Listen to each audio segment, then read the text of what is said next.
آزادی قسط نمبر 5۔ دیوار زیادہ اونچی نہیں تھی، انہیں اندر کودنے میں زیادہ پریشانی نہیں ہوئی۔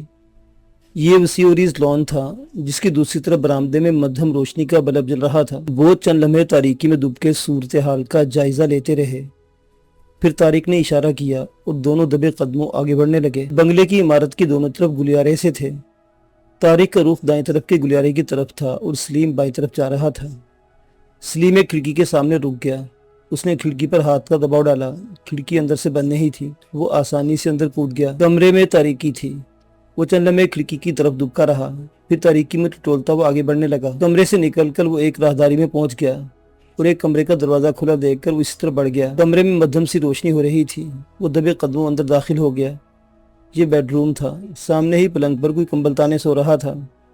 سلیم دبے قدموں پلنگ کی طرف بڑھنے لگا۔ ابھی وہ کمرے کے وسط میں ہی تھا کہ عقب سے ایک غراتی آواز سن کر اچھل پڑا۔ ہاتھ اٹھا لو اور خبردار اپنی جگہ سے حرکت مت کرنا۔ سلیم نے دونوں ہاتھ سر سے اوپر اٹھا لیے۔ اس کا دل بڑی تیزی سے دھڑک اٹھا تھا اور پورے جسم میں سنسنی کی ایک لہر سی دوڑ گئی تھی۔ ایک پستہ قامت اور قدرے بھاری بھرکم آدمی دروازے میں کھڑا تھا۔ اس کے ہاتھ میں پستول تھا جس کا رخ سلیمی کی طرف تھا۔ میں نے تمہیں اسی وقت دیکھ لیا تھا جب تم دیوار سے کودے تھے، اس شخص نے غرائی آواز میں کہا۔ تمہیں دیکھ کر ہی میں تکیوں پر کمبل ڈال کر چھپ گیا تھا تاکہ تمہیں دھوکہ دے سکوں۔ سلیم کے منہ سے بے اختیار گہرا سانس نکل گیا۔ اس شخص نے صرف اس کی دیوار سے کودتے ہوئے دیکھا تھا۔ طارق اس کی نظروں میں نہیں آیا تھا۔ کون ہو تم؟ وہ شخص 2 قدم آگے بڑھایا۔ پستول پھینک دو مسٹر پانڈے ورنہ تمہاری کھوپڑی اڑا دوں گا۔ دروازے کی طرف سے آواز سن کر وہ شخص اچھل پڑا۔ وہ طارق تھا جو دبے قدموں وہاں پہنچ گیا تھا۔ اس شخص نے پستول پھینک کر دونوں ہاتھ اوپر اٹھا دیے۔ طارق نے جلدی سے آگے بڑھ کر پستول اٹھا لیا۔ تم لوگ کون ہو اور میرا نام کیسے جانتے ہو؟ وہ شخص ہکلایا۔ اس کا جسم ہولے ہولے کانپنے لگا تھا۔ تم ہاتھ گرا سکتے ہو مسٹر پانڈے، طارق نے کہا۔ ہم تمہارے دشمن یا چور یا ڈاکو نہیں، تمہارے دوست ہیں۔ میرا نام طارق ہے، پرسوں فون پر تم سے بات ہوئی تھی۔ اوہ! پانڈے کے منہ سے بے اختیار گہرا سانس نکل گیا۔ وہ ہاتھ گرا کر طارق کی طرف گھوم گیا۔ سلیم نے بھی ہاتھ گرا دیے تھے۔ تم نے تو کہا تھا کہ فی الحال مجھ سے رابطہ قائم نہیں کرو گے۔ مجبوری ہے، اس وقت پورے شہر کی پولیس ہماری تلاش میں ہے، یہاں آنے کی سوا کوئی چارہ نہیں تھا۔ ویسے اس وقت گھر میں اور کون ہے؟ طارق نے کہا۔ کوئی نہیں، پرسوں تمہارا فون ملنے کے بعد میں نے دونوں نوکروں کو لمبی چھٹی پر بھیج دیا ہے۔ مجھے یقین تھا کہ تم دونوں کسی بھی وقت ٹپک پڑو گے۔ ویسے اگر پولیس کو پتہ چل گیا کہ تم لوگوں نے یہاں پناہ لے رکھی ہے تو تمہارے ساتھ مجھے بھی سولی پر ٹانگ دیا جائے گا۔ ویسے ہی کوئی انصاف نہیں کہ میرے بیوی بچوں کو یرغمالی بنا کر مجھے بلیک میل کیا جا رہا ہے، اور تم لوگوں نے جو ہماری پوری قوم کو یرغمال بنا رکھا ہے اس کے بارے میں تمہارا کیا خیال ہے؟ طارق نے کہا۔ تمہارے حکمران تو ہمیں 45 سال سے بلیک میل کر رہے ہیں۔ کون سا ایسا ظلم ہے جو ہم پر نہیں توڑا گیا؟ بستیوں کو جلا کر راکھ کر دینا، انسانوں کو زندہ جلا دینا اور انہیں بے دردی سے جانوروں کی طرح ذبح کر دینا تمہارے نزدیک عین انصاف ہے؟ لیکن تم لوگ اب یہ بات ذہن میں رکھ لو کہ وادی کشمیر میں آزادی کی نئی لہر دوڑ چکی ہے۔ یہ طوفانی لہر غاصبوں کو خس و خاشاک کی طرح بہا کر لے جائے گی۔ تم لوگوں کا یہ خواب کبھی پورا نہیں ہو سکتا۔ پانڈے نے کہا۔ تم لوگوں نے آزادی کا نام تو سنا ہے، اس کا مفہوم نہیں سمجھتے۔ یہ نہیں جانتے کہ آزادی حاصل کس طرح کی جاتی ہے۔ آزادی کا مفہوم جاننے کے لیے ویتنام کی تاریخ کا مطالعہ کرو۔ ویتنام نے پوری ایک نسل کٹوا کر آزادی کی تاریخ رقم کی ہے۔ الجزائر کے ان بوڑھوں سے آزادی کا مفہوم پوچھو جنہوں نے فرانس کے چنگل سے نکلنے کے لیے خون کے دریا عبور کیے، اور پھر افغانستان کی تازہ ترین مثال تمہارے سامنے ہے۔ انہوں نے لاکھوں گردنیں کٹوا کر اور آخرکار دنیا کی سب سے بڑی طاقت روس کو اپنے سرزمین سے نکال دیا۔ تم لوگ آزادی کا مفہوم کیا سمجھے مسٹر طارق؟ 46 سال گزرنے کے باوجود آج بھی وہیں کھڑے ہو جہاں پہلے دن تھے۔ کھوکھلے نعروں سے آزادی نہیں ملتی اور نہ ہی بند کرو یہ بکواس، طارق دھاڑا۔ ہم یہاں تمہارا لیکچر سننے کے لیے نہیں آئے۔ اگر میں آزادی کی لگن نہ ہوتی تو اس جنت نظیر وادی میں آج ہمارا نام و نشان مٹ چکا ہوتا۔ ہمیں پچھلے 46 برسوں میں تمہارے غاصب آقاؤں کو ایک دن کے لیے بھی چین سے نہیں بیٹھنے دیا، اور آج وادی سے تمہارے آقاؤں کے قدم اکھڑ رہے ہیں، اور وہ دن دور نہیں جب اپنی اس مقدس سرزمین سے ان کے ناپاک قدموں کے نشان تک مٹا دیں گے۔ طارق لمحوں کو خاموش ہوا، پھر اس کے چہرے پر نظریں جماتے ہوئے اپنی بات جاری رکھی۔ ہم چند دن یہاں رہیں گے اور تمہیں ہماری ہدایت پر عمل کرنا ہوگا، اور اگر تم نے کوئی چالاکی دکھانے کی کوشش کی تو تمہارے بیوی اور بچے… بس آگے کچھ مت کہنا، پانڈے نے ہاتھ اٹھا دیا۔ اپنی بیوی اور بچوں کی خاطر تو میں اپنے ملک اور قوم سے غداری کر رہا ہوں۔ کاش میں انہیں بھی اپنے ساتھ ہی لے آیا ہوتا تو آج تم لوگوں کا اعلی کار نہ بنتا۔ اب تو تم ہمارے اعلی کار بن ہی چکے ہو۔ سلیم مسکرایا۔ اور آخر اسی میں ہے کہ ہم کہیں چپ چاپ اس پر عمل کرتے رہو۔ کیا چاہتے ہو؟ پانڈے نے پوچھا۔ हमारा एक साथी इंटेलिजेंस वालों के हत्या चढ़ गया है। सबसे पहले हम ये जानना चाहते हैं कि उसके साथ क्या सलूक किया गया है और उसे कहाँ रखा गया है। हमारा ख्याल है मालूमात आसानी से हासिल कर सकते हो, तारिक ने कहा। पुलिस का एक सब इंस्पेक्टर मेरा दोस्त है, उससे मालूम करने की कोशिश करूंगा, पांडे ने जवाब दिया। अपने इस सब इंस्पेक्टर दोस्त को ये लाने की हिमाकत मत करना, बल्कि जब तक हम यहाँ हैं तुम्हारा कोई जानने वाला यहाँ नहीं आएगा, तारिक ने कहा। कब तक यहाँ रहोगे? पांडे ने सवाली निगाहों से उसकी तरफ देखा। ये तो हालात पर मुनहसिर है, तारिक ने जवाब दिया।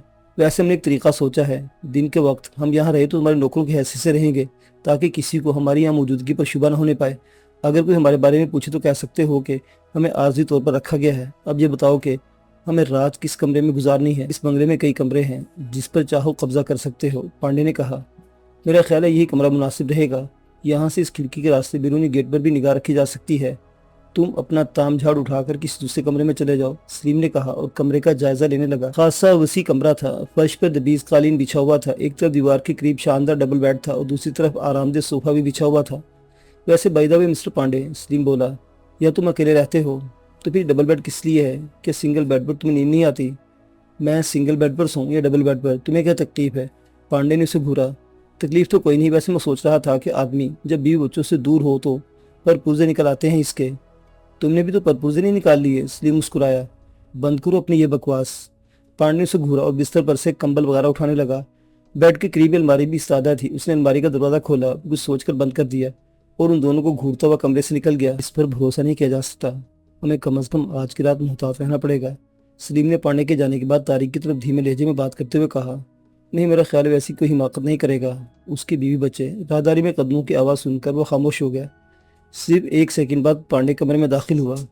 उसने हाथों पर उठाए हुए 2 कंबल पलंग पर फेंक दिए और साइड टेबल से सिगरेट का पैकेट और माचिस उठाकर वापस मुड़ गया। 1 मिनट मिस्टर पांडे, तारिक ने हाथ से इशारा किया। किचन किस तरफ है? दाईं तरफ, राहदारी के आखिर में, और जरूरत की हर चीज मौजूद है, पांडे ने जवाब दिया और बाहर निकल गया। तारिक भी उसके पीछे ही कमरे से निकल गया। तकरीबन 15 मिनट बाद वो एक ट्रे में चाय की 2 प्यालियां रखे वापस आ गया। उसने ट्रे मेज पर रख दी, एक कप उठाकर सलीम को दिया, दूसरा खुद उठा लिया। वो सोफे पर बैठकर चाय की चुस्कियां लेने लगा। रात के सन्नाटे में कभी कभी पुलिस के सायरन की आवाज़ सुनाई दी जाती, जिसका मतलब था कि इस इलाके में उनकी तलाश जारी थी। वो अब तक न जाने कितने बेगुनाहों को पकड़कर आहनी सलाखों के पीछे बंद किया जा चुका होगा। उन्हें बहरहाल ये इत्मीनान था कि वो फिलहाल महफूज थे। पुलिस से इंटेलिजेंस वाले सोच भी नहीं सकते थे कि वो एक हिंदू घर में पनाह लिए हुए होंगे। तारिक बाबू महफूज के बारे में सोच रहा था। उसने खंडर में जब बाबू महफूज को कुर्सी पर बंधे हुए देखा था तो फौरन ही समझ गया था कि वो बेहोश है। उनके फरार के बाद उन्होंने बाबू महफूज के साथ न जाने क्या सलूक किया होगा। उन दरिंदों से किसी भलाई की तवक्को नहीं की जा सकती थी। मेरा ख्याल है तुम पलंग पर सो जाओ, मैं यहाँ सोफे पर लेट जाता हूँ, तारिक ने चाय का खाली कप मेज पर रखते हुए कहा। हाँ, 2 बज रहे हैं, कुछ देर आराम कर लेना चाहिए, सलीम ने दीवार की क्लॉक की तरफ देखते हुए जवाब दिया और उठकर पलंग पर लेट गया। पांडे का पिस्तौल अभी तक उसके पास था, जिससे उसने तारिक की तरफ उछाल दिया। तारिक ने सोफे पर लेटकर कंबल अपने ऊपर खींच लिया। सलीम तो कुछ देर बाद सो गया, लेकिन तारिक की आंखों से नींद कोसों दूर थी। वो कभी बाबू महफूज के बारे में सोचने लगता और कभी अपने उस मिशन के बारे में। बाबू महफूज को भी कुछ इन नहीं था, वो कोई और था जिसने उनकी रहनुमाई करनी थी। लेकिन वो कौन था? क्या वो भी बाबू महफूज की तरह इंटेलिजेंस की नजरों में तो नहीं था? वक्त धीरे धीरे रेंगता रहा। रात भर वक्फे वक्फे से पुलिस की सायरन की आवाज़ें फिजा में गूंजती रहीं। कभी ये आवाज़ें बहुत दूर से आती हुई महसूस होती और कभी करीब से। सायरन बजाती हुई पुलिस की गाड़ियां कम से कम 3 मरतबा इस बंगले के सामने वाली सड़क पर से गुजरी थी। सुबह 4 बजे के करीब उसकी आंख लग गई और जब सलीम ने उसे जगाया तो 7 बज रहे थे। वो इंगड़ाई लेकर उठ गया। वो कहाँ है पांडे? तारिक ने सवाली निगाहों से सलीम की तरफ देखा। किचन में हमारे लिए बैटरी तैयार कर रहा है, सलीम ने मुस्कुराते हुए जवाब दिया। थोड़ी देर बाद पांडे चाय लेकर आ गया। उसने दोनों को एक एक कप दिया और अपना कप लेकर खुद भी वहीं बैठ गया। और फिर बैटरी के बाद नाश्ता भी पांडे ही को तैयार करना पड़ा था। नाश्ते वगैरह से फारिग होकर 9 बजे के करीब वो जाने के लिए तैयार हो गया। रात को मैंने जो कुछ कहा था उसे जहन में रखना पांडे, तारिक ने उसे मुखातिब करते हुए कहा। ऐसा ना हो कि अपने बीवी बच्चों के साथ तुम्हें भी अपनी जिंदगी से हाथ धोने पड़े। इत्मीनान रखो, मेरी तरफ से ऐसी कोई बात नहीं होगी, पांडे ने जवाब दिया। फिर चंद लम्हों की खामोशी के बाद बोला। रात को मैं एक बात नहीं पूछ सका था, मेरी पत्नी और बच्चे कैसे हैं? औरतों और बच्चों को नुकसान पहुंचाना हम मुसलमानों का शेवा नहीं। तुम्हारी पत्नी और बच्चे खैरियत से हैं और वो उस वक्त तक खैरियत से रहेंगे जब तक तुम शराफत का मुजाहरा करते रहोगे, तारिक ने जवाब दिया। पांडे मजीद कुछ कहे बगैर बाहर निकल गया। तारिक और सलीम कमरे की खिड़की से देखते रहे। चंद मिनट बाद सफेद रंग की एक सीडान गिराज से निकलकर बैरूनी गेट की तरफ बढ़ती नजर आई। गेट के करीब पहुंचकर सीडान रुक गई। पांडे नीचे उतरा, उसने गेट खोला, सीडान बाहर निकाल कर फिर नीचे उतरा और गेट बंद करके फिर सीडान में बैठ गया और सीडान हरकत में आकर सड़क पर दाईं तरफ घूम गई। उन दोनों के पास करने के लिए कोई काम नहीं था। सबसे पहले उन्होंने घूम फिर कर मकान के तमाम कमरों का जायजा लिया और फिर उसी कमरे में आ गए। पांडे की वापसी शाम 7 बजे हुई। तारिक ने उसे सबसे पहले बाबू महफूज के बारे में सवाल किया। मैंने आज शाम 4 बजे अपने दोस्त सब इंस्पेक्टर से राब्ता किया था, पांडे ने स्पाट लहजे में जवाब दिया। तुम्हारा दोस्त बड़ा फुसफुसा निकला। मुजरिमों और मुल्क दुश्मनों के साथ तुम पुलिस वालों का रवैया समझ सकते हो। बाबू महफूज पुलिस के चंद हाथ भी बर्दाश्त न कर सका। उसकी लाश इस वक्त अस्पताल के मुर्दा खाने में पड़ी है। पुलिस ने कल रात शेर अली नामी एक बूढ़े को भी गिरफ्तार किया था। वो भी बाबू महफूज का साथी था। वो भी शायद आज रात ही का मेहमान हो। इंटेलिजेंस और पूरे शहर की पुलिस तुम दोनों को तलाश कर रही है। शहर में कई मुकामात पर छापे मारे जा रहे हैं। गुज़श्ता रात यहाँ बाज़ मुसलमान घरों में तलाशी भी ली गई। पुलिस को यकीन है कि तुम लोग इसी इलाके में कहीं छुपे हुए हो। ये इलाका मुकम्मल तौर पर पुलिस और खुफिया वालों के हिसार में है। सूरत हाल खासी संगीन है। तारिक उसके खामोश होने पर बोला, क्या तुम लोग बचकर निकल सकोगे? पांडे ने बारी बारी उनकी तरफ देखा। मैं समझता हूँ कि जब तक हम यहाँ हैं महफूज हैं, तारिक ने मुस्कुराते हुए जवाब दिया। पुलिस से इंटेलिजेंस वाले तो ये सोच भी नहीं सकेंगे हमें एक हिंदू घर ने अपने घर में पनाह दे रखी है। तुम लोगों ने मुझे मुसीबत में फंसा दिया है। अगर उन्हें मेरे घर में तुम्हारी मौजूदगी का शुबा भी हो गया तो तुम्हारे साथ मैं भी जिंदा नहीं बच सकूंगा। पांडे ने हाथ मलते हुए कहा, अगर तुम अपने 20 बच्चों के लिए जान दे दोगे तो ये वाकई एक नई बात होगी। वैसे मेरे ख्याल में तुम ऐसा कोई मौका नहीं आने दोगे। बहरहाल हम बहुत देर से तुम्हारा इंतजार कर रहे थे।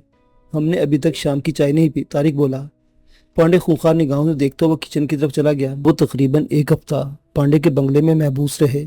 कि उनकी खुशकिस्मती थी कि इस दौरान पांडे की अदम मौजूदगी में इसका कोई मिलने वाला नहीं आया था, या फिर उसने खुद ही सबको मना कर दिया था। उस रोज शाम को अंधेरा फैलने के कुछ ही देर बाद टेलीफोन की घंटी बजी तो दोनों चौंक गए। इन दोनों ने मायनेखेज निगाहों से दूसरी तरफ देखा। पांडे अभी तक नहीं आया था। फोन की घंटी बजती रही और वो दोनों फोन की तरफ देखते रहे और आखिरकार फोन खामोश हो गया। 5 मिनट खामोशी रही और फोन की घंटी एक बार फिर बजने लगी। दोनों ने एक बार फिर दूसरी तरफ देखा और आखिरकार तारिक ने आगे बढ़कर रिसीवर उठा लिया। माउथ पीस में कुछ कहने के बजाय वो रिसीवर कान से लगाए खड़ा रहा। तुम तारिक हो या सलीम? मेरी बात गौर से सुनो। रिसीवर पर एक भारी मर्दाना आवाज़ सुनकर तारिक उछल पड़ा। तुम लोग फौरन इस बंगले से निकल जाओ, पुलिस किसी भी लम्हे पहुंच सकती है। कौन हो तुम? तारिक ने दरियाफ्त किया। उसके चेहरे का रंग एकदम बदल गया था। मेरा नाम दिलवारिस है। मजीद तारुफ के लिए ऑपरेशन रेड फोर्ट का नाम काफ़ी है। पुलिस को शुबा हो गया कि तुम लोग इसी बंगले में पनाह लिए हुए हो। पुलिस किसी वक्त रेड कर सकती है। मैं बाबू महफूज की तरह तुम लोगों को ज़ाया नहीं करना चाहता, इसलिए एक लम्हा ज़ाया के बजाय यहाँ से निकल जाओ। लेकिन हम गए कहाँ जाएंगे? तारिक बोला। ऑपरेशन रेड फोर्ट के हवाले से वो मुतमईन हो गया था। उसे समझने में देर नहीं लगी थी कि दिलवारिस वही शख्स है जिसे इस मिशन की रहनुमाई करना थी।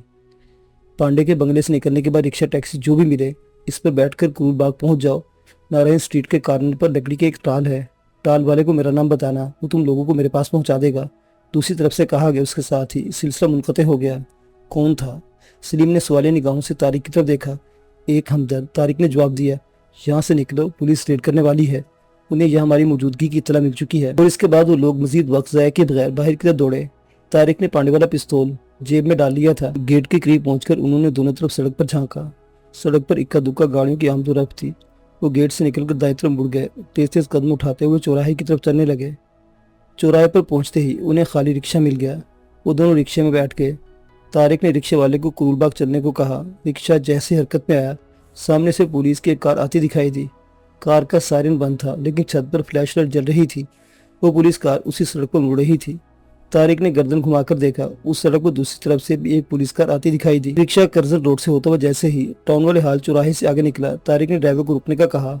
रिक्शा रुकते ही दोनों उतर गए। तारिक ने 10 रुपए वाले दोनों रिक्शे वाले के हाथ में थमा दिए। हमने करूरबाग जाने का इरादा बदल दिया है, तारिक ने कहा और सलीम के साथ पैदल एक तरफ चलने लगा। रिक्शा वहीं खड़ा रह गया था। तकरीबन 20 गज का फासला तय करने के बाद दोनों एक और रिक्शे में बैठ गए। इस रिक्शे के जरिए वो पहाड़गंज पहुंच गए। यहाँ से वो तीसरे रिक्शे में बैठकर करूरबाग पहुंचे थे। पहले रिक्शे में सफर करते हुए तारिक को अचानक ही कुछ ख्याल आ गया था, इसलिए उसने बार बार रिक्शे तब्दील किए थे। करूरबाग के इलाके में नारायण स्ट्रीट तलाश करने में कोई दुश्वारी पेश नहीं आई थी।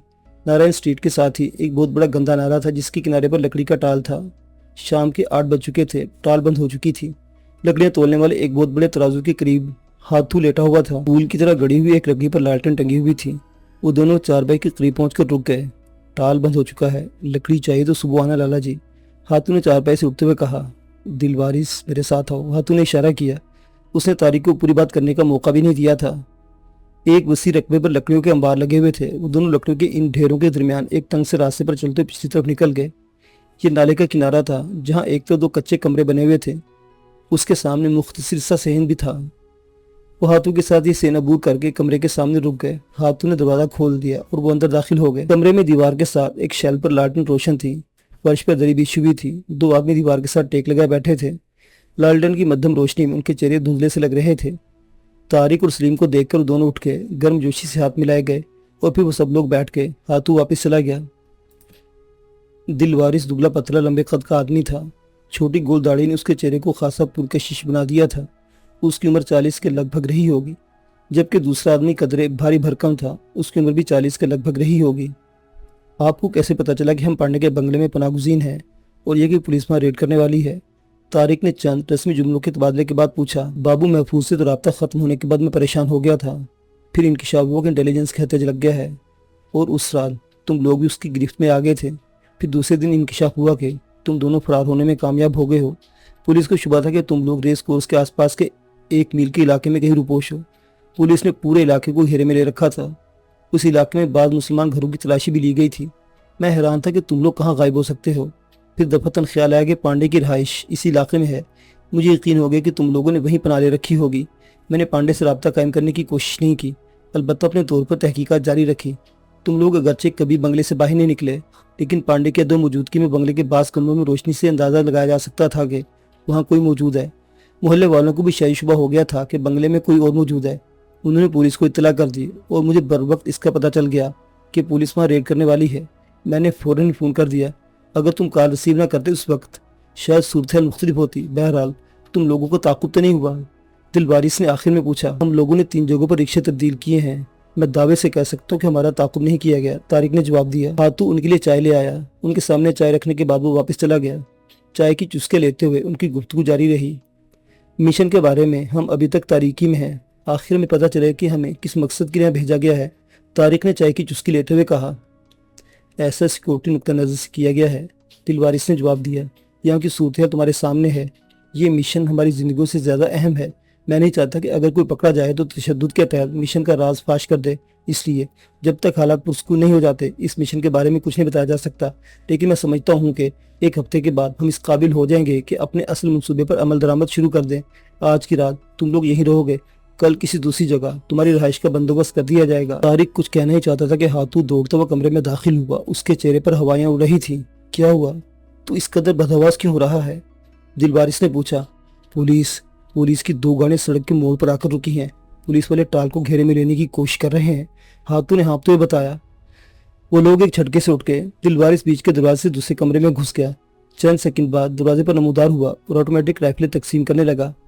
अगर यहाँ से निकलने में कामयाब हो गए तो दिल्ली दरवाजे पर कासिम अली से राब्ता कायम कर लेना। वहाँ उसकी फलों की दुकान है, दिलवारिस ने कहा। वो लोग दरवाजे की तरफ बढ़े ही थे कि फजा में एक भारी भरकम आवाज़ गूंजी। तुम लोगों को चारों तरफ से घेर लिया गया है। फरार का कोई रास्ता नहीं। अपने आप को पुलिस के हवाले कर दो।